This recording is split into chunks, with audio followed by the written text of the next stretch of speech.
a child stolen from his homeland. The boy did not understand. One moment, he was running barefoot through the warm, red earth of his village in Angola, his mother's voice calling him home. The next, rough hands seized him, iron burned his wrists, and he was thrown onto a ship that smelled of salt, sweat, and fear. The journey across the ocean was a nightmare. He was packed into the darkness of a slave ship, surrounded by men, women, and children who whispered prayers to gods he did not know. Many did not survive the crossing.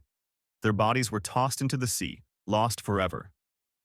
When the ship finally reached Brazil, the boy was pulled from the darkness and paraded before strangers who poked and prodded him, assessing his worth. He was sold to a powerful plantation owner, Visconde de Cunha Bueno, a man who measured human beings not by their hearts or minds, but by their strength.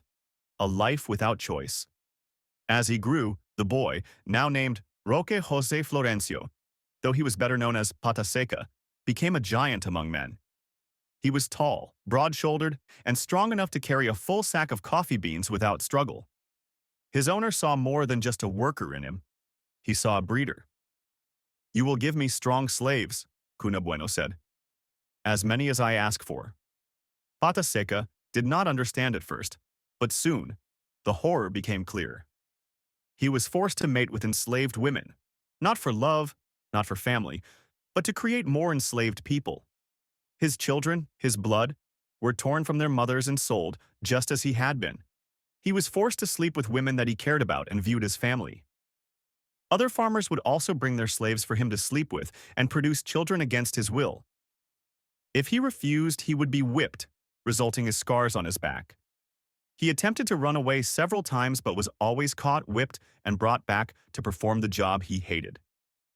Over the years, it is said that he fathered over 200 children, but he was never a father. He was a tool, marriage, and a new beginning. Despite the cruelty of his existence, Pata Seca's heart was not broken. In the midst of suffering, he found love.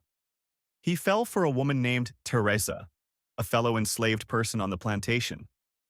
Against all odds, they were allowed to marry.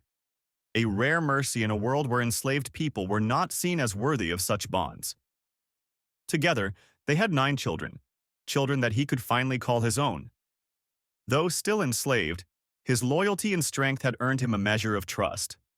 When slavery was abolished in Brazil in 1888, Cunha Bueno's family granted him a piece of land. It was small, but it was his.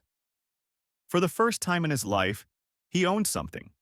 A home for himself, for Teresa, for his children.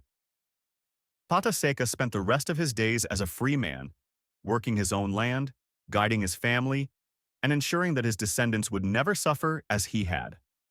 The legacy of Pata Seca.